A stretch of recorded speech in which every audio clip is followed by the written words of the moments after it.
fellow Brollies, and it's good to be with you, and thank you for joining us this afternoon.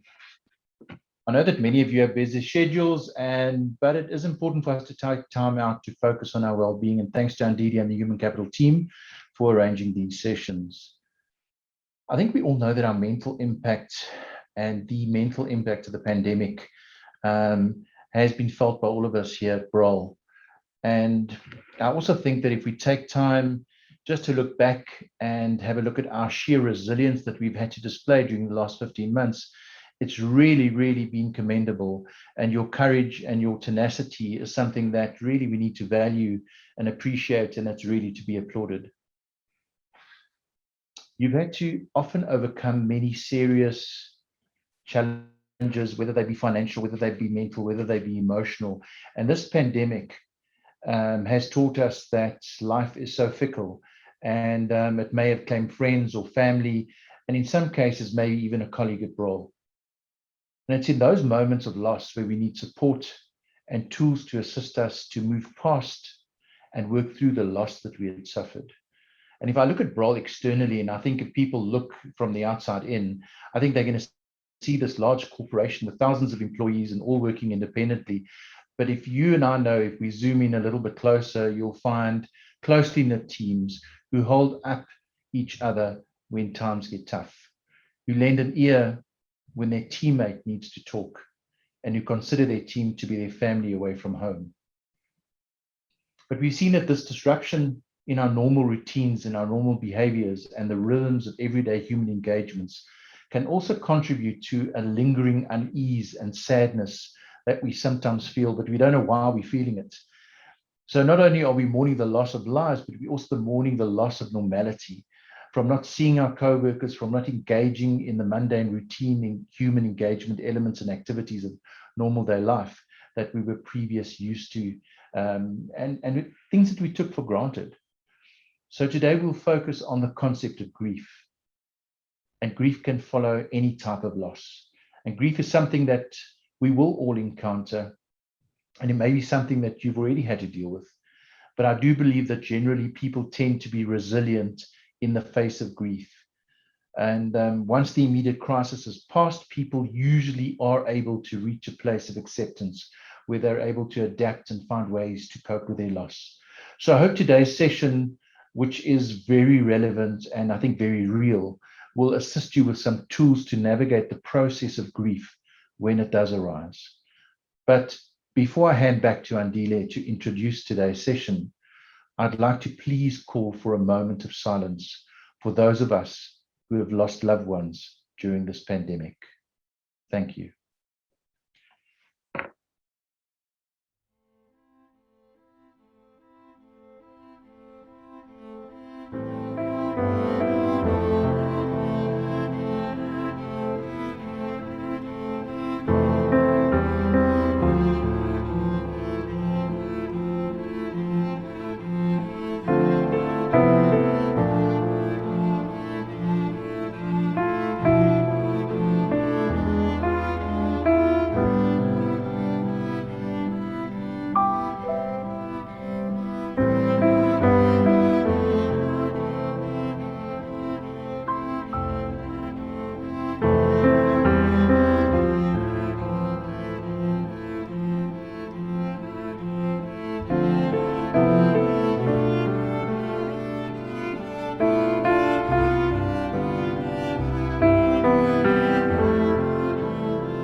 Good afternoon, Brollies, and thank you, Malcolm.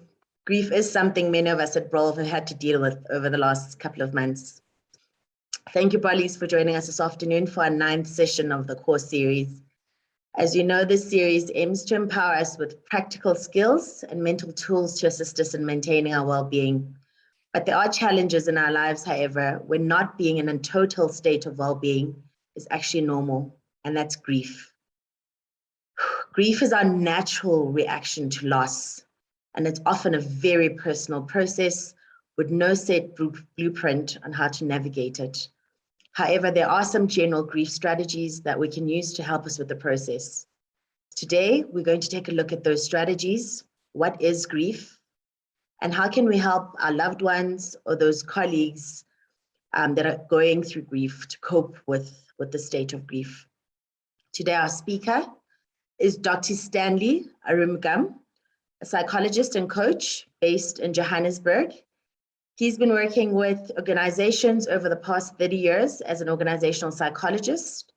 Dr. Stanley has also held mainly HR leadership roles in various multinationals. And Dr. Stanley has also worked as an international director at Action Aid, global anti-poverty agency working across Africa, Asia, and Europe. He's also the chair of Flying for Life, a local NGO, and is the lay minister in the Methodist Church. Dr. Stanley is a published author, poet, and has focused the past 2 years on supporting companies, religious organizations, and nonprofits in handling grief as a big concern that impacts us so deeply in South Africa. Welcome, Dr. Stanley, and thank you for being with us today. We're so grateful to have you here today to help us in understanding grief and exploring some strategies to help us coping better with it. Over to you, Dr. Stanley. Thank you, Malcolm and Andila, for such a thoughtful introduction and really setting the scene for the session that I'm going to take you through for the time that we have. As both introductory speakers have indicated, we've experienced unprecedented loss in the last 18 months to 2 years. The only other time that we would have experienced such a depth of loss collectively and globally would have been in the world wars, World War I, World War II. And so for us, in many ways, this pandemic, the death, the dying, and the loss that we experience is very much akin to the great world wars. So it is big. It is big for us. It is big for our collective consciousness, and it is something that we were not as prepared for. So what I'd like to do for our time together is to talk about COVID, because this is the context in which we experience death and dying. Chat a little bit about stress in this time of pandemic, how it shows up. Look at the brain, and I understand that you've had some discussion in previous sessions on the brain, but how does the brain cope in times of stress? And how do we experience grief as an experience of stress? Then I want to just dive a little deeper into some of the grief theories, and this is really giving us some language to talk about grief. And after that, it gives us a good platform to look at how do we navigate grief strategies, both for individuals and for families. How do you chat and engage with a colleague or a friend that is bereaving? And finally, just talk a little bit about how to seek professional help and why that is helpful in this time of grief and bereavement. So I hope this is okay for you and covers some of our critical areas. I'm going to invite you, please, as we get along, use the chat box, post a question. You're very welcome. I believe Andila will be our moderator and looking out for those questions. And also put in a comment if something connects with you, if it makes sense, or if you're not sure, feel free to drop that into the chat box. And I'm also going to be asking some questions as we get along. So why does this topic matter for me, and I guess for you also? And I want to just touch on it from multiple perspectives. One, as a psychologist, in the last 18 months, I've received more and more requests for grief counseling, more than I've ever had in my entire 30 years of being a psychologist.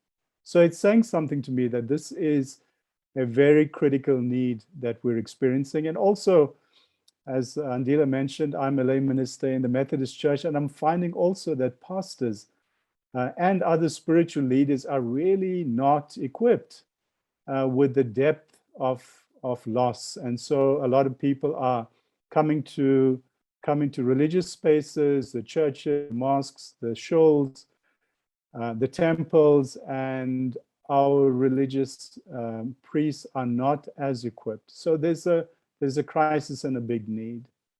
I've also been a line manager, and I've been an employee for the last 2 years. I had a contract in a state-owned entity. So I've also experienced from an organizational perspective how grief impacts staff, how line managers try to cope, not having always all the tools, and how we as at a peer-to-peer level have to deal with friends and colleagues that have lost loved ones.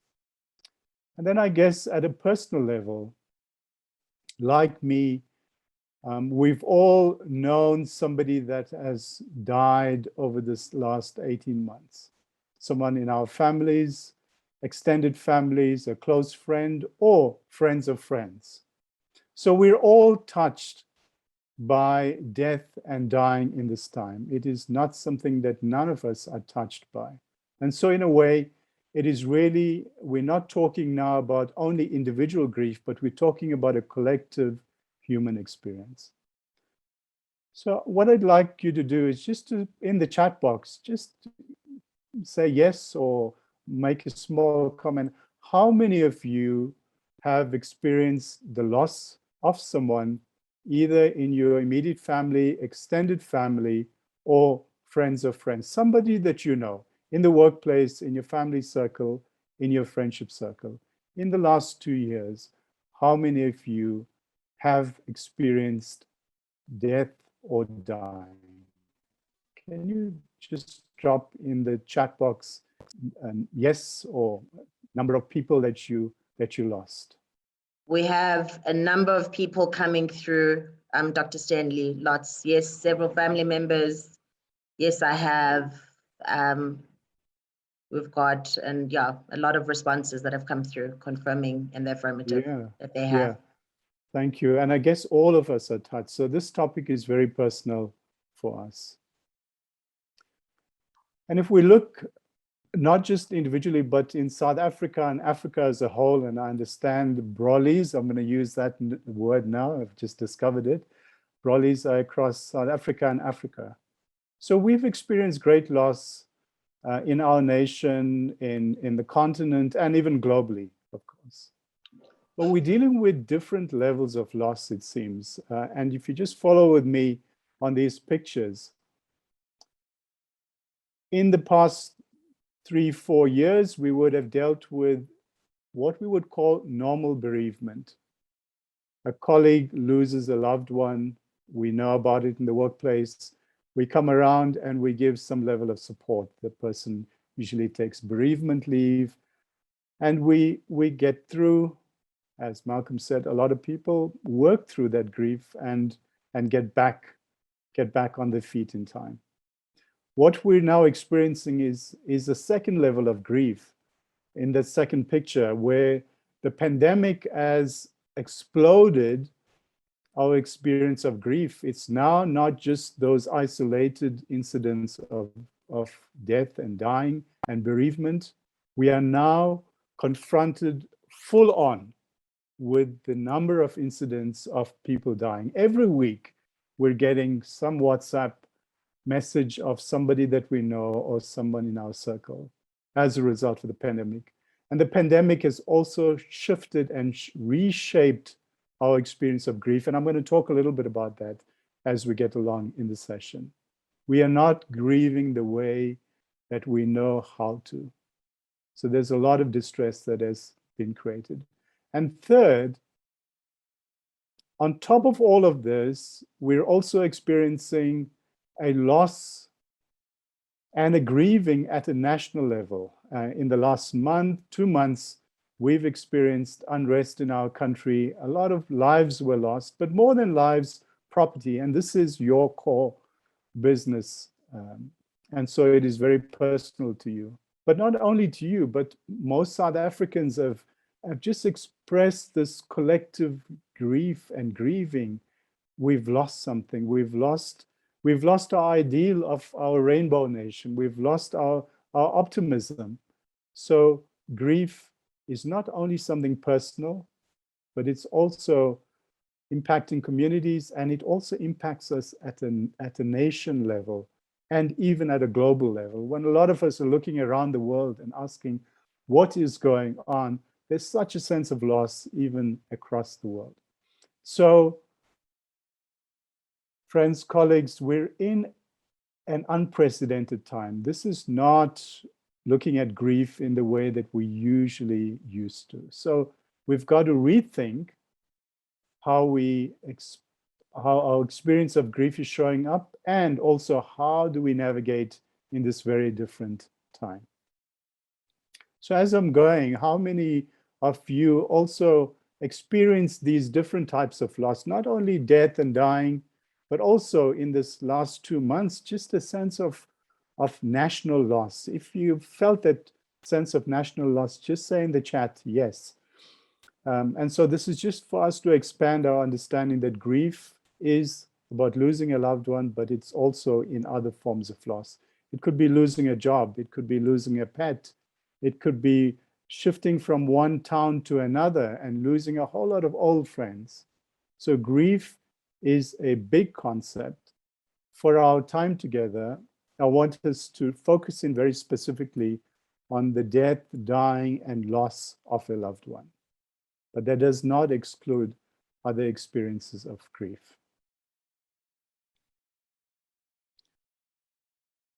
And we started off with a time of remembering, and thank you, Malcolm, for giving that time.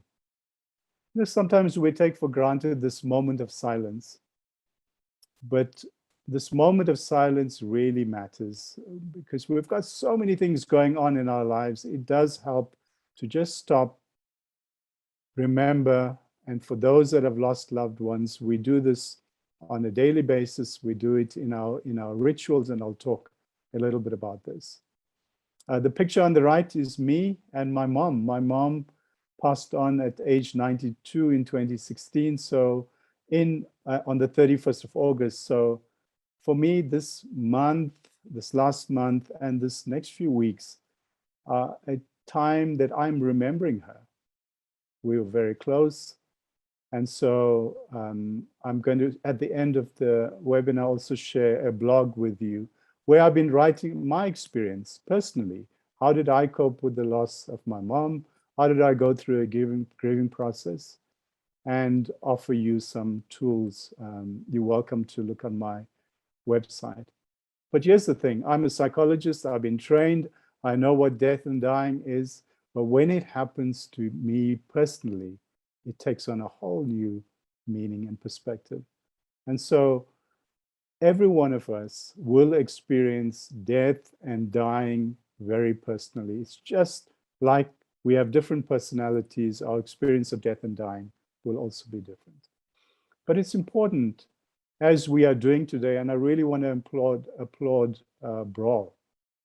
You're the first organization that I'm doing this webinar with. I've presented at the Psychology Forum, and I've done a lot of these webinars for churches and religious institutions, but you're the first corporate, so I want to applaud you.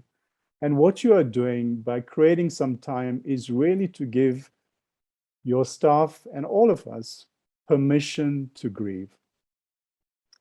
And you know, there's some taboo topics. Don't talk about politics, don't talk about sex, don't talk about dying. And somehow we've been socialized not to talk about death and dying, and especially in the workplace. And so this is a great window opening an opportunity, and I hope that all of us take an opportunity in an appropriate way to start conversations about death, dying, and how we can support one another. So I hope you're all good and staying with me. Just to have a little bit of a touch in on stress and how does it connect with grief. So COVID-19 is bringing a particular experience of stress to all of us. What we are noticing across the world is that there is an increase in depression and anxiety. And where people were previously depressed or anxious or had mental illness, this is now becoming worse. And we're also observing that there is, especially with social isolation, there is this deeper sense of loneliness. Remote working also is a challenge for some people. The incidence of suicide is also increasing globally. So amidst all of this, we also then have this intensity in the number of people getting ill, dying through and as a result of the COVID pandemic. So our normal stress reactions will kick in because this is the way we are wired, and we have capacity as human beings to deal with stress. But what we're experiencing now is that with COVID and the fact that it's now taken almost going into the second year, it's now become chronic. And what we would have been able to cope with as a single event is now becoming a way of life. And I think your introductory video said this is our new normal. So in a way, our brains also need to start reprocessing and saying, hey, this is not a one-off event. This is something that's staying with us. Some of the grief counselors and trauma researchers are suggesting that the effects of this pandemic will stay with us for at least another 3 to 5 years. So this is not something that's just going to be done, dusted, gone away. The effects of COVID-19, the stress, the death and dying are going to show itself over the next 3 to 5 years. So as organizations, I think we just need to build in that awareness and mindfulness of how we are going to be impacted, not only in this year, but in the years to come. So what happens in the brain? This is a very simple diagram of a brain. I'm sure you've seen it in your other sessions that were presented on neuroscience. But if you just follow with me on the numbers, so number 1 is this part of the brain, which is called the brainstem. It comes from our spinal cord and it goes into the base of the brain. And this is really our instinctive part of the brain. And so when we experience stress, we get into what we call a fight or flight mode. Fight, if I feel I've got the capacity, I want to take this on. Or flight, this is too much for me, and I run away. And there's a third mode. A third mode is freeze, when our brain and our bodies are saying, this is just too much. I can't cope. And so I think a lot of us are not in the fight or flight, but we're in that freeze mode. But let's imagine that as the stress comes, it could be knowing someone is dying or someone has died. We move from this instinctive part and our processes move to kind of the second room in our brain, which is the emotional part of our brain. So the emotional part starts to deal with all the emotions, the feelings, the anger, the sadness, the loss is processed in this emotional side of our brain. And there's a lot of work that's going on. And as you know, a lot of the time when we hear of someone that's dead or dying, our emotional part of the brain gets almost absorbed in the work to be done. And in this part of the brain, there's a little part that's called the amygdala, and I'll talk about that just now. And this is almost like the autopilot of our emotional center. But as we process our stress, as we deal with grief and grieving, we need to then move into the third part of our brain, which is the thinking part, the rational part. And this part of the brain starts to make sense. We start to face the reality of death. We start to think, okay, what must I now do? What are some of the adjustments I need to make? How can I take care of myself? How can I take care of my loved ones? And so you get into that rational part of the brain. So when we're experiencing stress, any stress, all three parts of the brain are active. The second part of the brain is the one that really is quite critical in terms of our stress response. And so I want to talk a little bit about that. quickly. This amygdala in our emotional part is really a simple way of understanding it is the autopilot. You know, as the plane is flying, at a certain point, the pilot gets on autopilot. So you're on cruising altitude, you don't have to worry about all the detail, all the data, all the noise. The autopilot takes over. And that's really what happens when we're under severe stress. There's this part of our brain, the amygdala, that goes on autopilot. And it's a wonderful way that we are created just to give us that breathing space and to help us navigate through what might be a very, very difficult time. And so the autopilot is helpful, but if we stay on autopilot for too long, it is unhelpful. Then we become disabled in a way. We don't want to make decisions. We don't want to go out. We don't want to try things out. And that can easily lead to states of depression and isolation. So just a few quick tips for managing stress generally, but also in the time of grieving. Understand that feelings of anxiety, anger, and depression are normal. So you're going to feel this, and it's okay. A good way of taking care of yourself physically is to do what we call belly breathing or diaphragmatic breathing. So take those deep breaths, feel your stomach move in and out, practice this, make it part of your daily ritual. When you get up, when you go to sleep, try that. Try to move around. A lot of the time when we're sad, we just want to sit down, not be active, but the more we move, this increases our natural immunity and releases endorphins. This is also a time when we need to lean into our purpose and our spirituality. And this gives us meaning. It puts things into perspective. It gives us hope. And the last, just simple practice of gratitude is so important.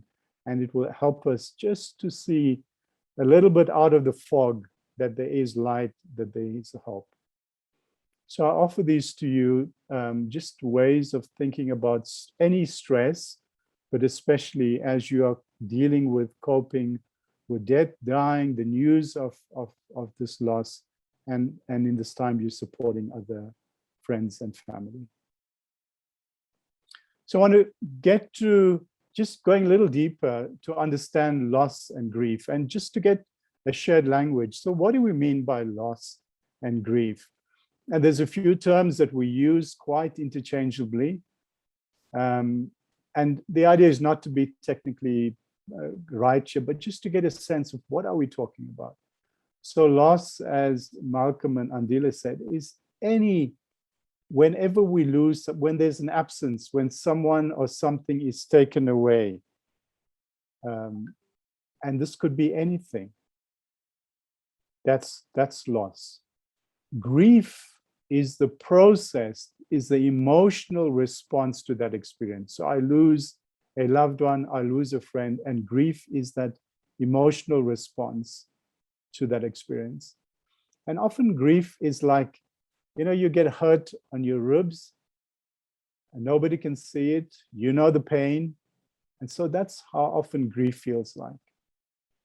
And how do you process grief? How do you grieve? And here we talk about this idea of mourning. So mourning is an action. It's something we do. It's an expression of our sorrow for death. And a lot of mourning is related to our religious experience. It's related to our cultural experience. And I'll talk a little bit about that. And bereavement is that period following the time of loss. So often we would say, I'm sorry for your loss. I'm sorry in your time of bereavement. And this is when organizations would typically have bereavement leave or some kind of time out. So these are some of the words that we use, often interchangeably.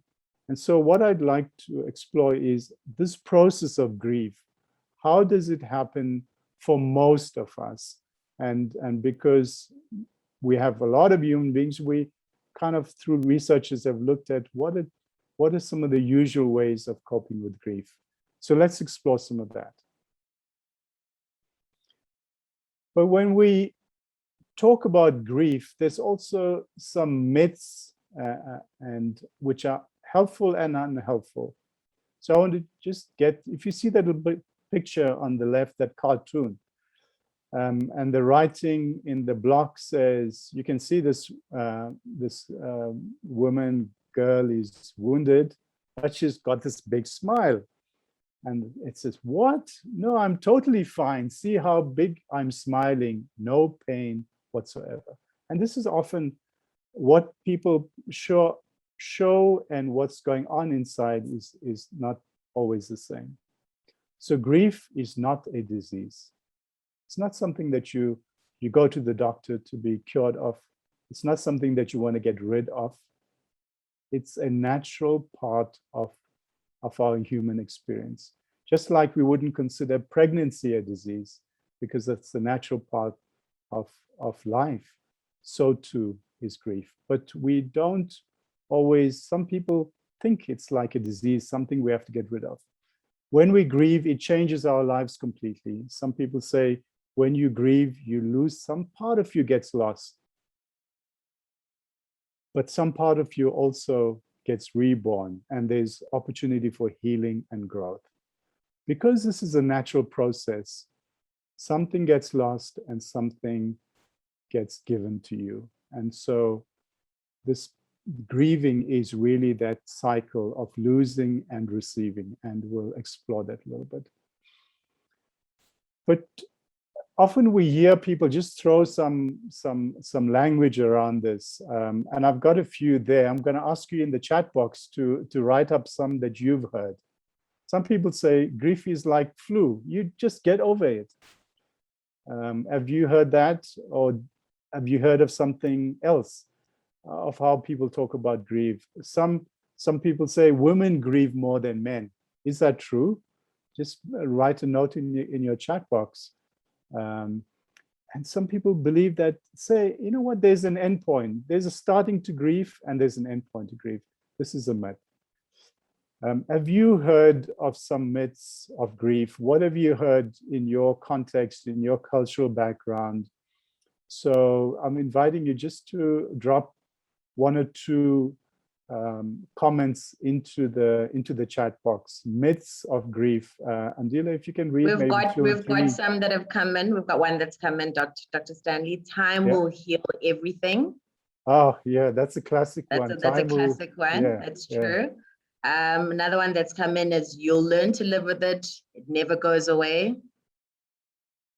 Yeah. Another one is crying will not bring them back. It's very sad. Waiting to see if we've got any other comments. That's all we have so far. Thank you for sharing those. And those are it heals, but you never forget. That's another one we've got. Yeah. And so thank you for those that shared those. And this is also what makes... Got two more, Dr. Stanley, I'd like to share with you that have just popped up now. I think men grieve as much, but are more reluctant to show that they grieve, due to cowboys don't cry way in which they were brought up. Another comment that we've got is that grief is like dust. Every now and then the wind blows a little piece up. Another comment is that it's been years already, so time will heal, so you must feel better already. Grieving, someone else has commented here is that it's an indication of a lack of faith.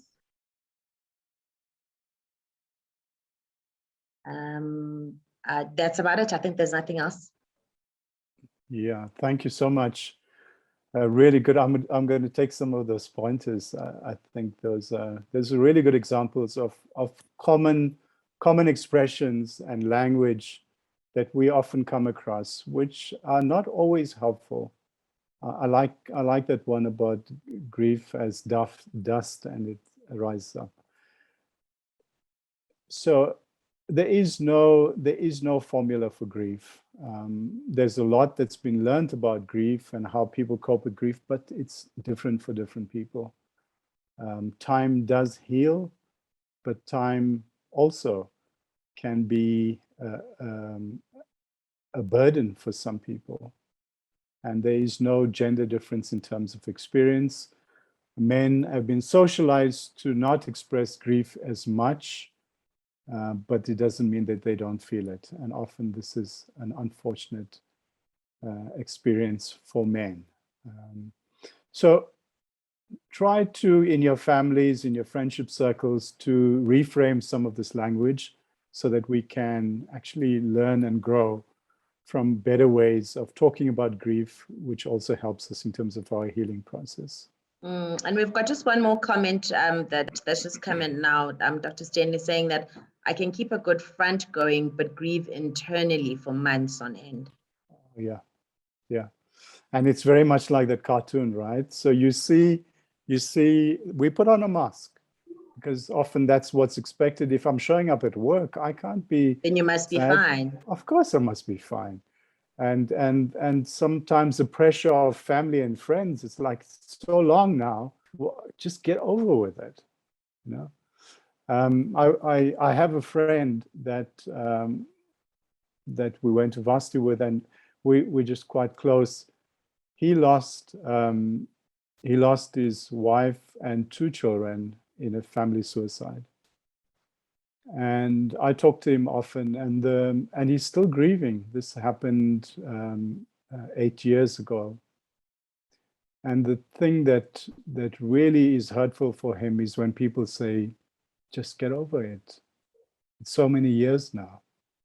And so you can't just get over it. There's something profoundly impacting us when we experience grief. But it doesn't mean we have to be stuck, and this is part of what I want to share with you. How do you process grief in a way that you can heal? So let's look at 1 or 2 grief models. On this slide, you see this on the left, stages of loss and grieving. Kubler-Ross, Dr. Kubler-Ross is the one person that's really helped us understand death and dying. She worked with terminally ill patients in the 60s for over 20 years, and she documented her experience of death and dying. And she came up with this stages of loss and grieving. And so I'm just going to walk through it very quickly, just so you have a feeling. When we get the news of someone that's died, we go into this first phase, which she calls denial, or it's shock. No, it can't be true.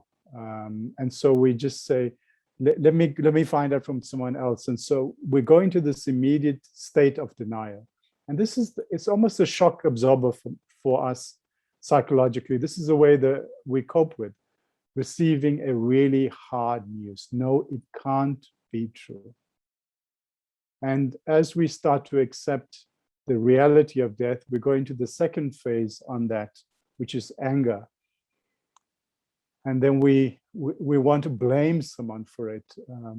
We want to blame ourselves. What didn't I do right? I could have done something. We want to blame the doctors. Couldn't they have done something? If this person was killed in a car accident, we want to blame the other person. It might just be so many things that we're just angry. And this is a very, very natural emotion. So when people are angry after death, do not get upset with them. This is a way of them processing their grief. And then when we pass from that state of anger, we get to the third state, which is called bargaining.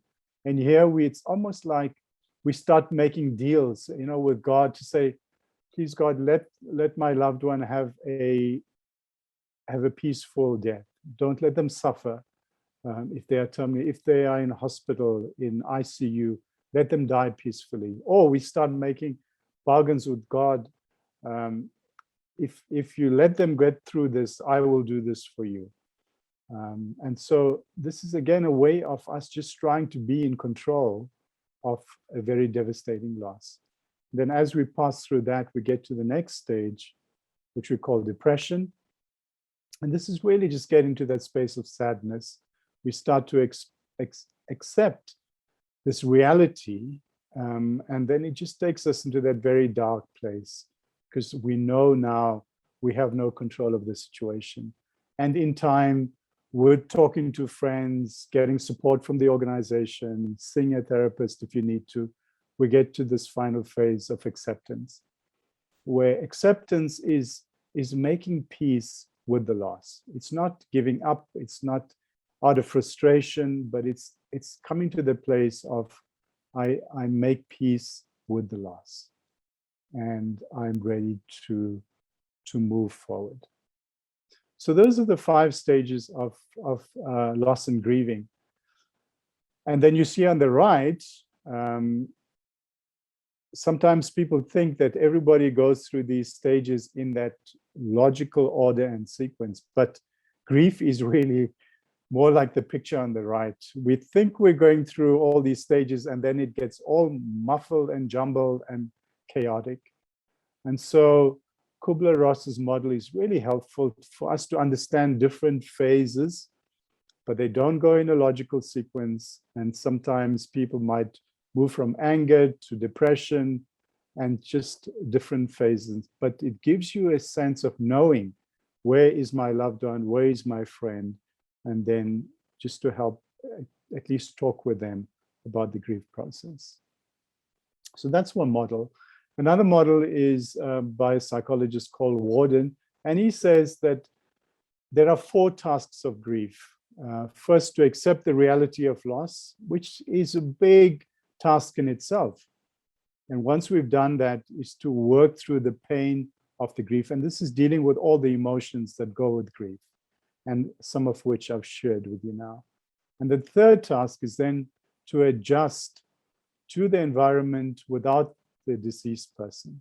So it's the mother or the partner that's trying to make life without their partner, without their husband or their wife. The children adjusting without their parents. And then the 4th task is to start to live life, move on with life, where you still hold your beloved, their memories and the experience, but you're freed up to meet a new person and to explore life differently. And that's the deeper healing. So those are 4 tasks. Again, if you are supporting someone, you can get a sense of where are they in their grief journey. But in this picture, you'll see there's these grief jars, and each grief jar is different size. And so for different people, we have a different grief jar. For some of us, our grief jar is small, we have a loss, we go through our mourning, and we're able to process with support and love, and we move to the next, to task 4, and we move forward. For others, it might take a long time, like my friend, 8 years, and I don't know how much longer it's going to take for him, because his grief jar is that much bigger. And part of our grief and our mourning is very connected to religion and culture. And so I've just taken some pictures of the internet just to give you the diversity of experience and culture. On the far left, a funeral ceremony in Ghana. In the middle, a Hindu funeral. On the right would be a South African funeral, Xhosa, that would have been with our past president, Mandela. On the bottom left, a Jewish funeral, and on the bottom right, a Muslim funeral. So each of us in our different religious and cultural spaces have a mourning ritual and a mourning process. And these come for such a long time, over hundreds of years. And so they are very much a part of how we do dying, how we do death, how we do grief. And these mourning rituals play a very important role because they help us in our healing process. And I just look at all the countries that the Brollies are in. And so for each of those countries, the way mourning is experienced, and you superimpose on that a religious or faith background and a culture, and you will find that there's a unique grief experience. And each of them are very rich. And so in African, a lot of South African ethnic groups speak about a dark cloud at the time of grief. And so there's ceremonies of purification. There's ceremonies related to ancestors that need to be performed. And for a lot of the time, it takes a week, it takes a month, it takes even a whole year for mourning to happen. And for each of the cultural groups, for Jewish people, there's the first week of 7 days is Shiva, and it goes for a month of mourning. For Hindus, 13 days, 40 days, and a whole year. So each of us have very different mourning experiences. And here's the real challenge. With COVID, with the pandemic, we are not able to mourn the way that we are used to. So I want to just talk about what this idea of complicated grief. All of those rich mourning rituals are now canceled. Funerals are happening over the weekend. It's 24 hours. Whereas in the past, families would travel from great distances. You'd wait until the elders are there. That could be a week, 2 weeks. Everything is now having to happen on the clock. No one is waiting for you. Morgues are full. Funeral parlors are running on almost a factory type approach. And often we don't get to do the things we need to do. Our elders are not there. We don't follow all the rituals. And this is creating immense anxiety for a lot of people that I'm counseling, especially those that are very religious and culturally sensitive. It's now just turning up things, because how do we close off properly with our loved ones? How do we close off with the ancestors? How do we make sure we've conducted all of our spiritual and religious rituals? And so this is what has made death and dying now in this time of the pandemic what we call complicated grief. And now we're watching funeral ceremonies online. So it is very distressing. It's more than just the normal bereavement. This is now multiplying our anxiety, our stress, and our experience of death and dying. And so for a lot of us, we're feeling unfinished business. A lot of families are not able to see their loved one, often dying in hospital where you can't be with them. So that contact, those experiences of just those last hours, those last days are now missing. And so we have this sense of unfinished business. It's like, have I really said goodbye? And so our experience of grief and bereavement is going to be very, very different. And it's going to be more difficult than the usual. And so I'm saying to us here, give yourself permission to work through that. Find someone that you can talk to. Could be your religious priest. It could be a psychologist. It could be a friend at work that is skilled in listening and compassionate. But talk about it, because this is not business as usual. And for a lot of us, our grief is also going to be prolonged. It's not going to be just that weekend, that month. We're going to be feeling this for a number of months to come. In the previous organization that I worked at, one of my team members, in the course of 1 year, lost first a mother, then her gran, then her uncle, and in the last 2 weeks of my being in that organization, she lost a dad in very tragic circumstances. He was shot. So how does one person cope with 4 losses in the course of 1 year? And in the middle of all of that, she still then had to deal with family members that were dying as a result of the pandemic. So it's an unprecedented time. It calls for a lot of compassion from all of us. So how do we work through the grief? And I just want to share this quick model. It's called the dual process of healing and coping. So we've got to deal with our loss. And there's quite a few things that we do: the funeral service, the memorials, the memories we have, the anger, the holding on, crying in sadness. And we also deal with moving forward. I've got to get back to work. I've got to wind their estate. I've got to deal with financials. I've got to get my children back to school. I start making new friends, making adjustments in life, and leaning on my spirituality and coming to the place of acceptance. So this is not like I do this, it's not like a ledger, right? I do this side and then I come and do this side. There's this constant moving between dealing with my loss and moving forward, dealing with my loss and moving forward. And a way that I often think about this is like waves. You know, you're standing on the shore, and a wave comes, and it's something you can manage, and it goes and it comes, and then there's this big wave that just knocks you off your feet. And this is the way grief feels for us. It comes in waves, and then there's a quiet, and everyone thinks Stan's okay, look, he's smiling, he's got things under control.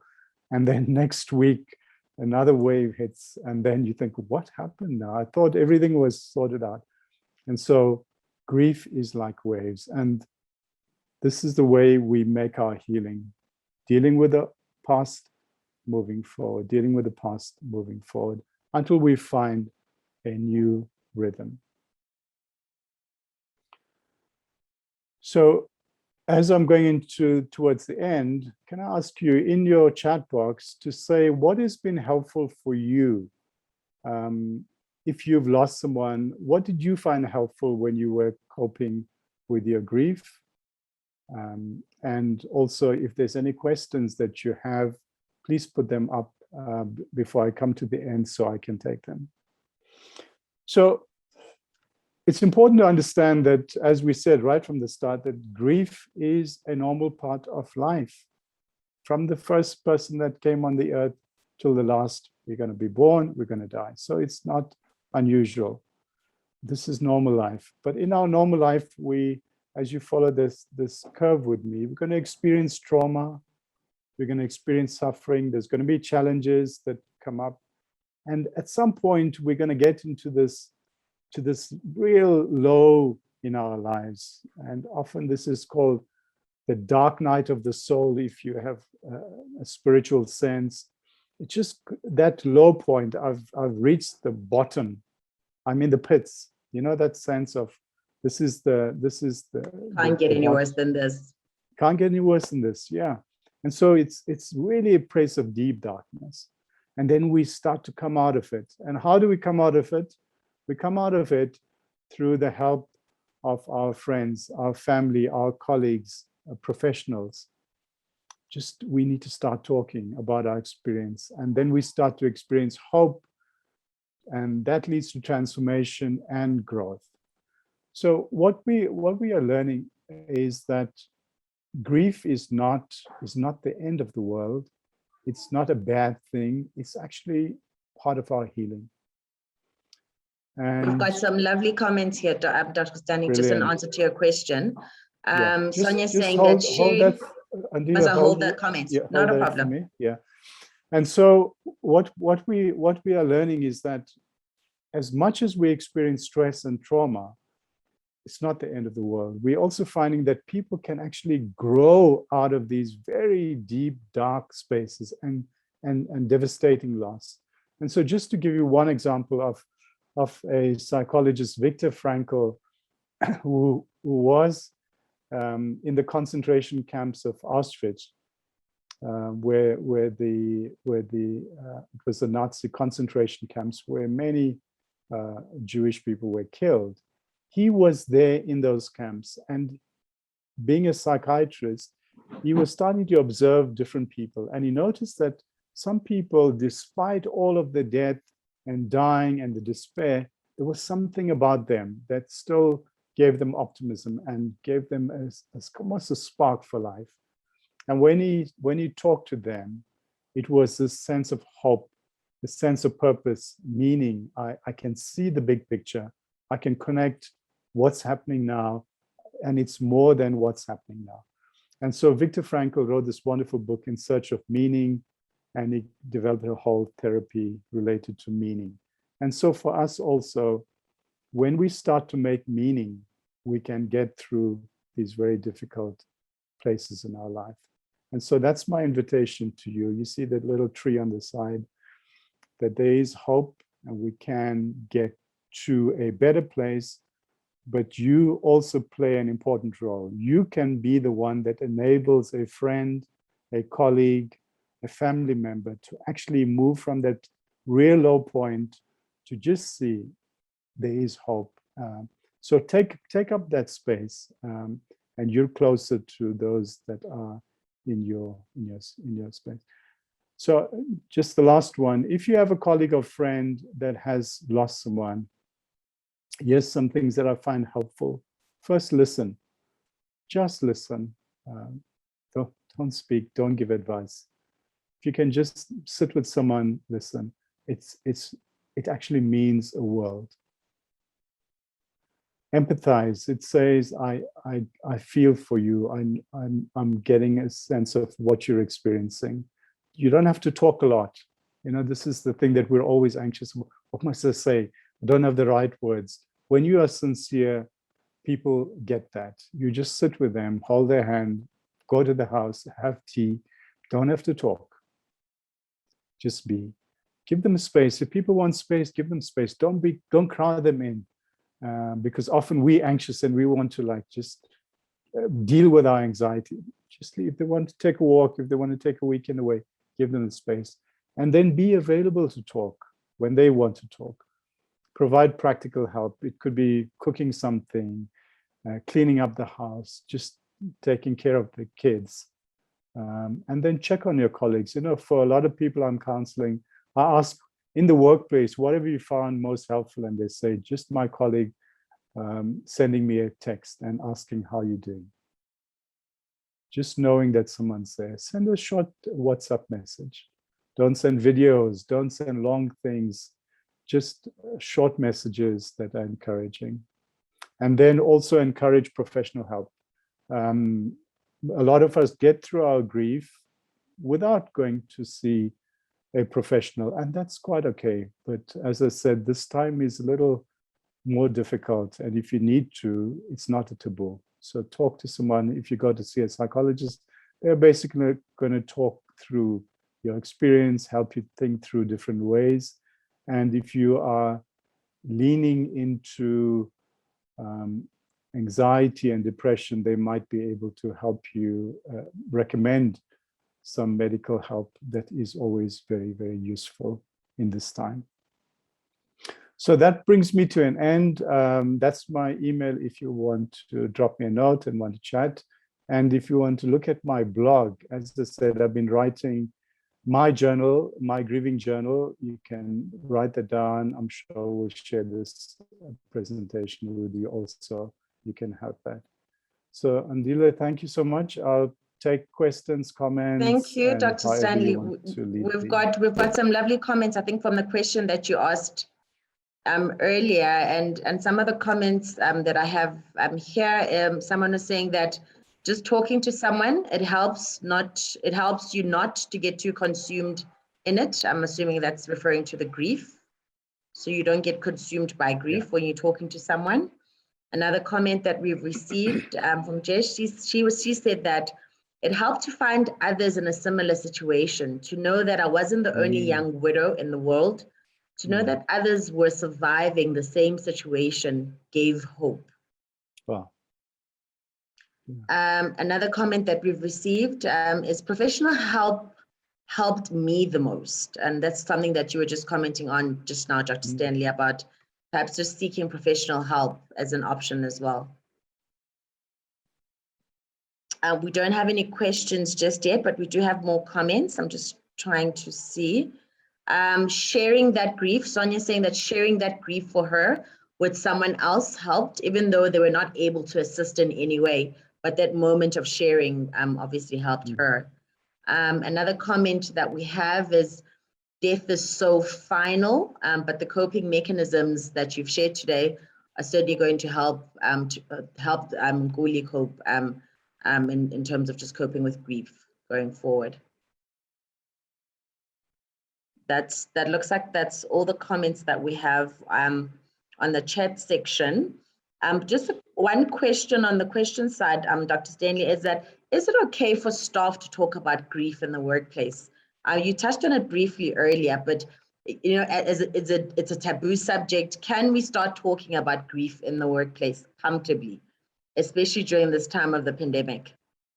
Yes. Yes, we do informally, I guess. And I think it's organizations giving permission to talk about grief. Because if I've got a friend that's a teammate that's lost someone, we are talking about it in our lunch break anyway. So it's really giving organizational permission. And what you are doing this afternoon is giving organizational permission. And I hope you can create some spaces where people can actually come together in smaller groups and talk about grief. Yeah, what but they're going certainly, through. yeah, certainly it's important to talk. And as we said, grief is not only losing loved ones, but it could be a grief related to organizational change. There's a lot of loss that we experience.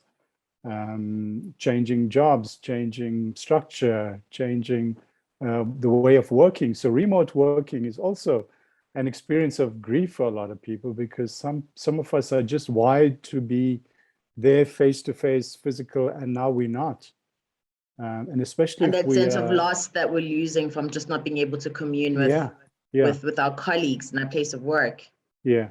So have those conversations. I think if it can be guided, it will be helpful, just so people feel safe, but have the conversations.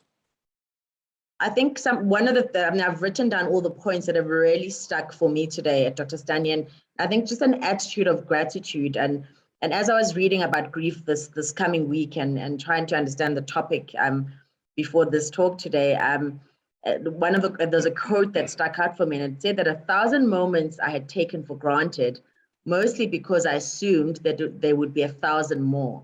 And I think we just need to be grateful for each day as we're going through every single day. And it's one of the things that you mentioned, that we need to be more grateful for each day and really adopt an attitude of gratitude.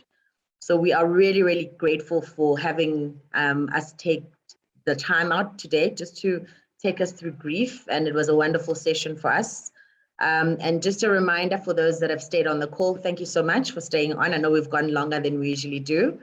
That our door is always open if you should need to talk to anybody, or you are experiencing grief yourself, or you need a helping hand.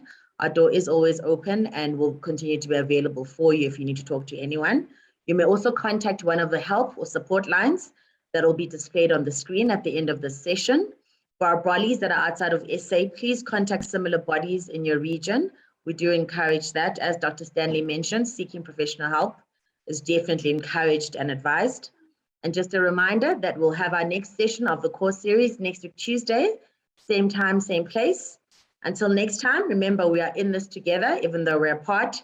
Take care and goodbye. Thank you. Thank you, Dr. Stanley.